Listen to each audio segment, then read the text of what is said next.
Oke, halo teman-teman. Jadi ketemu lagi di channel saya.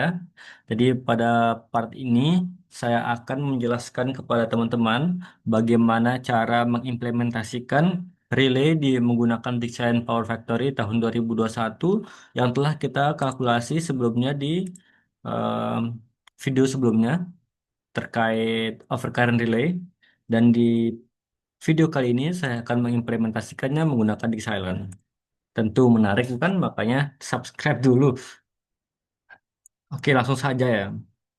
Jadi, saya akan membacakan soalnya. Mana soalnya? Ini. Pada sistem distribusi 11 kilovolt, ada dua relay OCR yang dipasang seri seperti gambar berikut. Oke. And then, ini adalah si konfigurasi atau spesifikasinya. Berdasarkan eh, problem ini kita sudah menghitung setting relaynya seperti ini. Makanya, please tonton dulu video saya di part 1 terkait overcar relay bahasa bayi judulnya. Oke, sekarang langsung saja saya akan simulasikannya menggunakan Power Factory. Jadi di sini kita membutuhkan bus bar. Ini bus bar 1, 2, 3. And then kita akan menggunakan trafo ya biar real. Saya akan menurunkan tegangan dari 33 ke 11. 33 ke 11. Menggunakan transformer.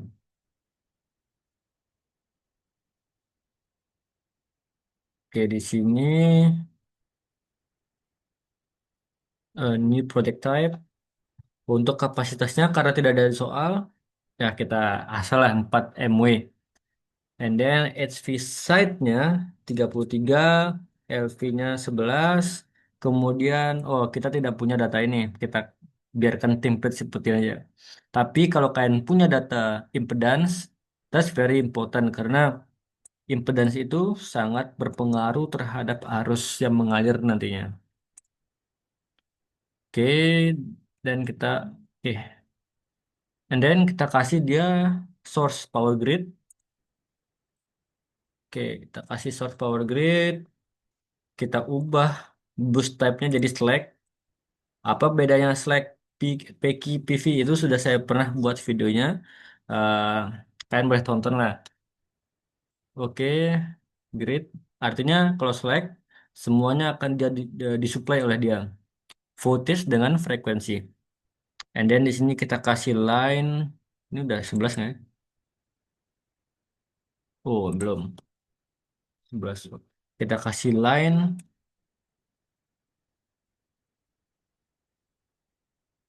Di line ini, wait, kita angkat dikit. Di line sini kita setting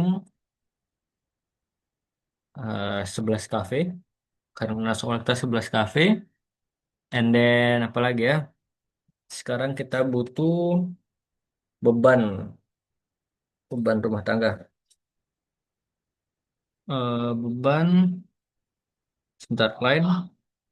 Oke, kita kasih bus bar 1 untuk bebannya. Ini harus 11 cafe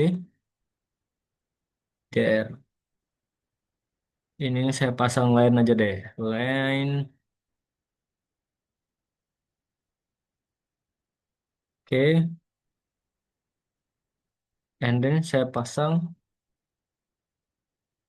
load. Kapasitasnya berapa?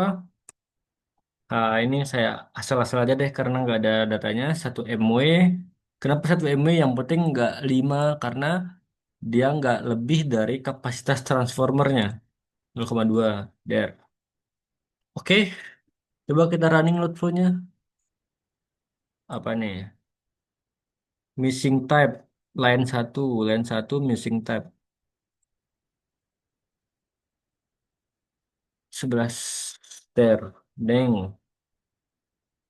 Load flow lagi. Oke, sekarang sudah bisa. Sudah bisa. Saya tidak fokus kepada load flow karena saya sudah pernah membuat banyak sekali video desain load flow seperti ini. Saya tidak menjelaskan lagi. Oke, dan kita akan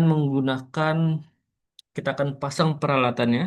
Kita akan menggunakan CT, CT current transformer di sini. Eh, pasang relay dulu ya, relay dulu.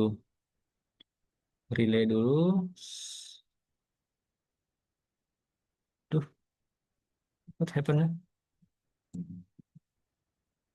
Relay. Oh, sini. Oke, CT connect, CT connect. Oke. Eh, shit. Oke, jadi kita sekarang sudah punya relay dua. Artinya, relay pertama ini dia akan melindungi daerah sini, section ini akan melindungi daerah sini, section ini.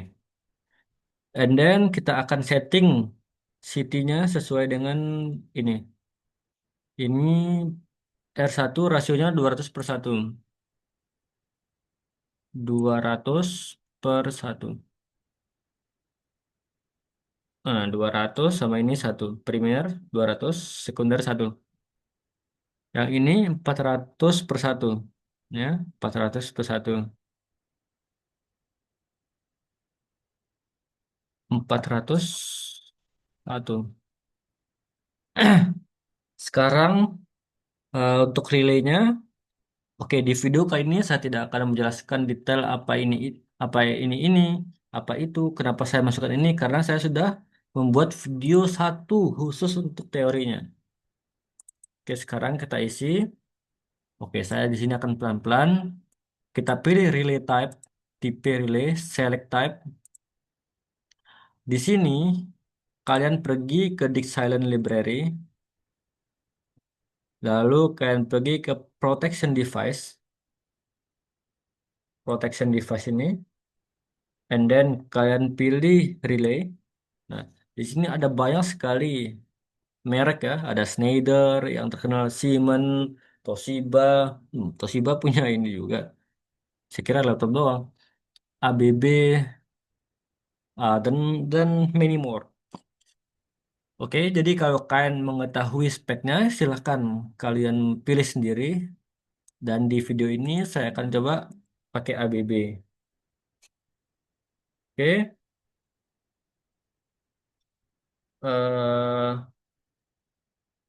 sekarang ini adalah detail atau part-part dari ABB tadi.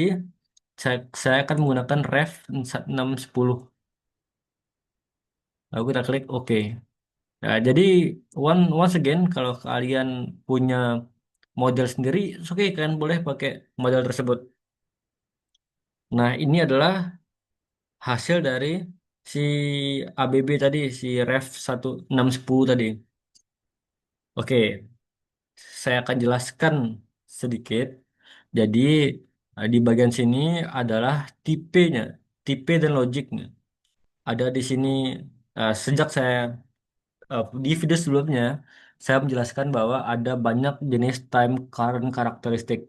Ada instantaneous, ada very inverse, ada extremely inverse. Di video kali ini kita akan menggunakan very inverse. Berarti yang tidak berkepentingan saya out of service.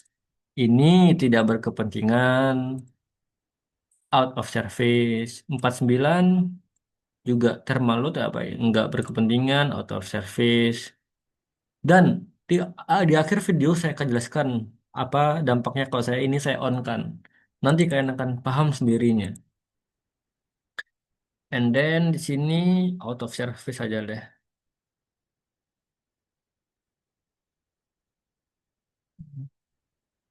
Ini out of service. Nanti saya kasih tahu apa ini biar kalian gampang pahamnya. 51P. Nah, ini adalah kita bisa setting di sini IEC very inverse. Wis. Oke, sehingga sesuai dengan soal ini. Very inverse. Pertama, current settingnya kita ini current setting ini seperti ini plug setting ini pick up current pick upnya ini 1,25 soal kan 1,25 ini loh 120 ini 1,25 and then time dialnya itu apa time dial seperti yang saya jelaskan di video itu TMS time multiple setting mana ya TMS-nya ini book ini PSM ini di soal sini untuk satu TMS-nya 0,15 0,15 dan kita oke kan oke kita oke kita setting yang atasnya sama select kita pilih ini oke sama ya tipenya very impress yang tidak berkepentingan silakan keluar out of service atau disable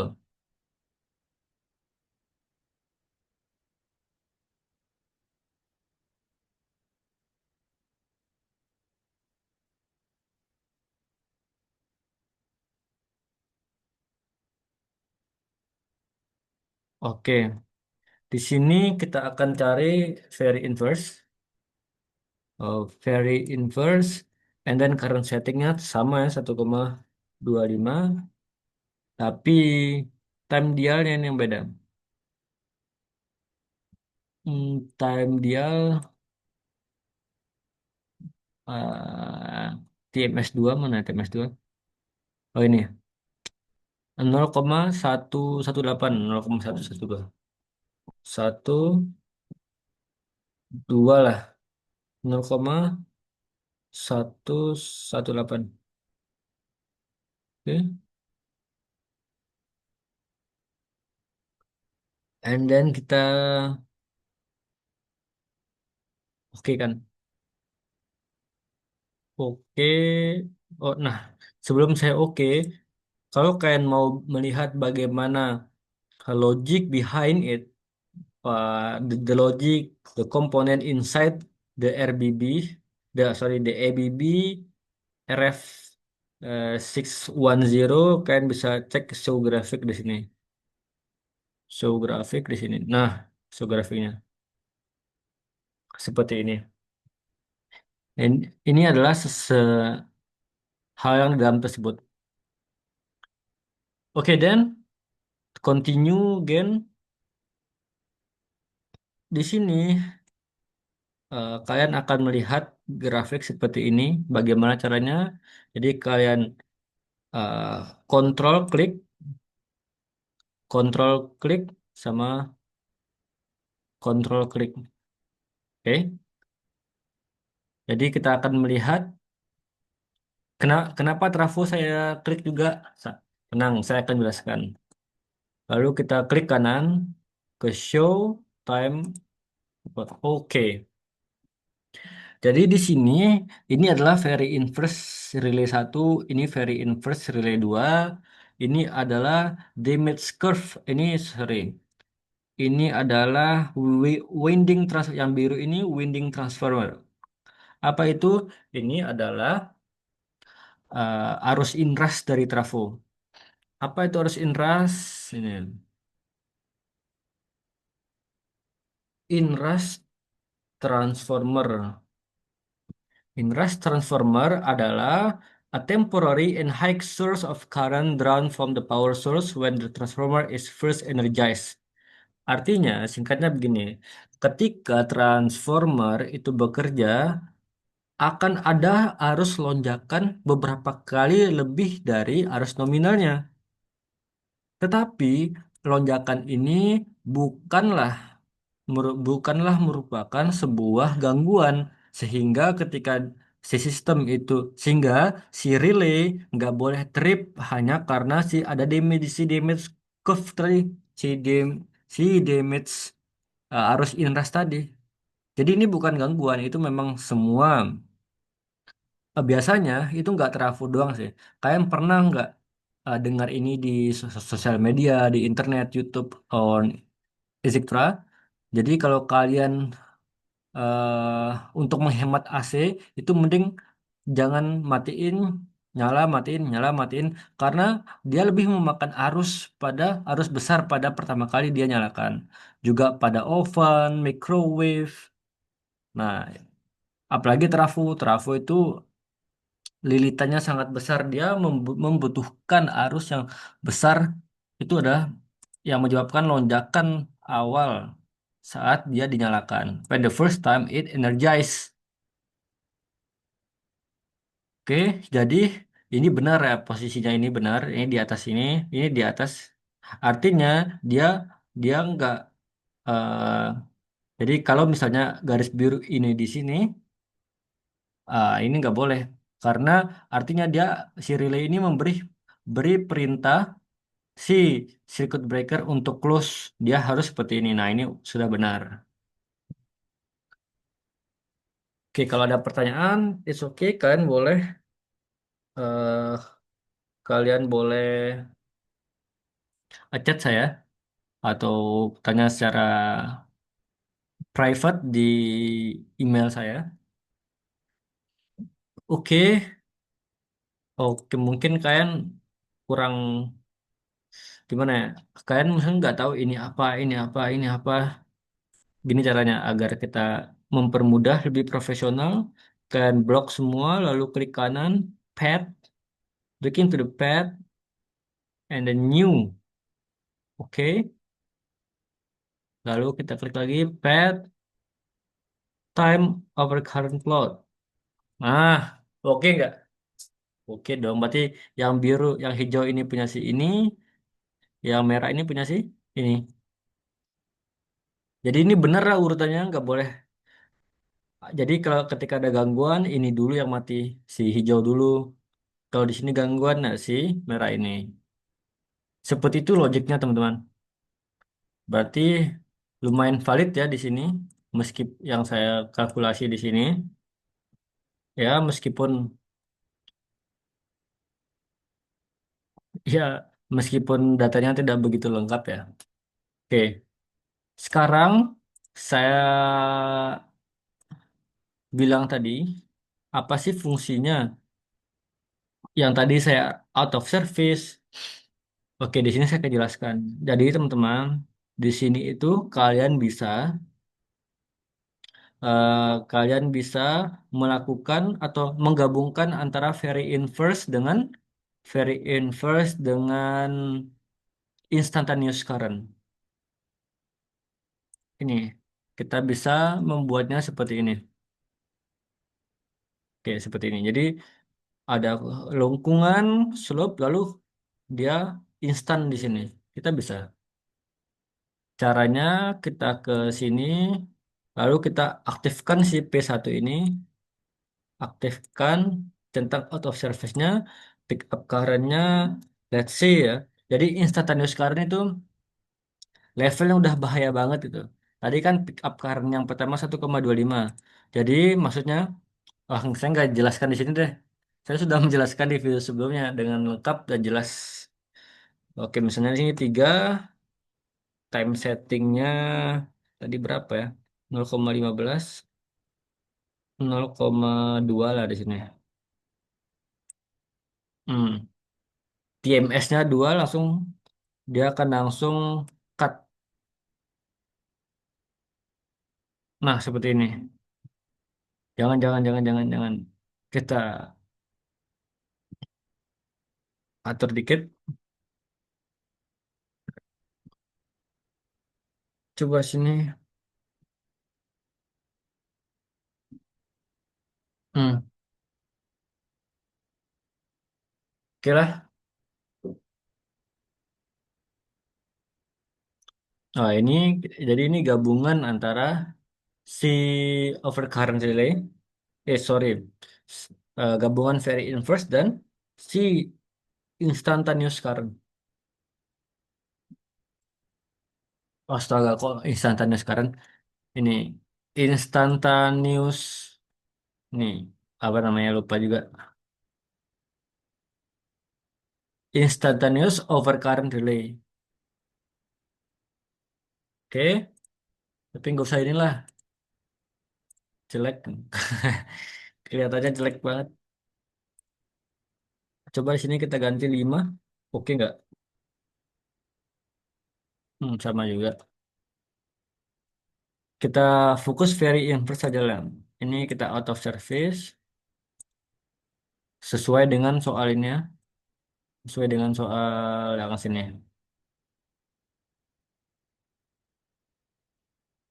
Oke, and then kita akan coba mensimulasikannya. Sekarang di bagian sini, jadi kita uji relaynya. Kalau relaynya benar, kalau aku simulasikan gangguan di sini, yang mati ini dong, yang bagian sini. Kalau di sini yang mati ini. Oke, di sini kita akan klik kanan, lalu define short circuit event terjadi di detik ke satu misalnya. Tipenya 3 phase, oke lah, 3 phase. Dan kita EMT, execute 4 sekon. Nah, benar ya. Jadi kalau relaynya gangguan di sini, dia akan trip di sini. Tadi this is true, this is correct ya. Dan kita hapus lagi. Sekarang saya akan menghapus eh,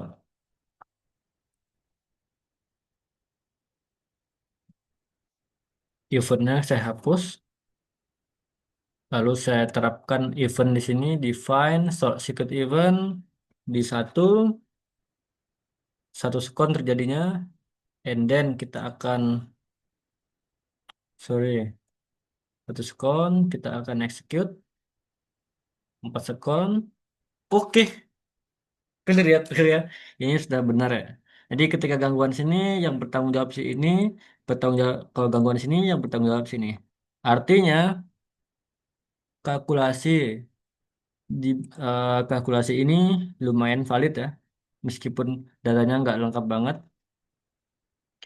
Oke teman-teman, yang penting kalian tahu lah ini seperti apa cara konsep kerjanya, bagaimana cara menampilkan ini dan sebagainya. Ya, itu tujuan pembelajaran kita pada eh, kesempatan kali ini. Semoga video ini bermanfaat. See you and don't forget to subscribe and like this video. Bye bye.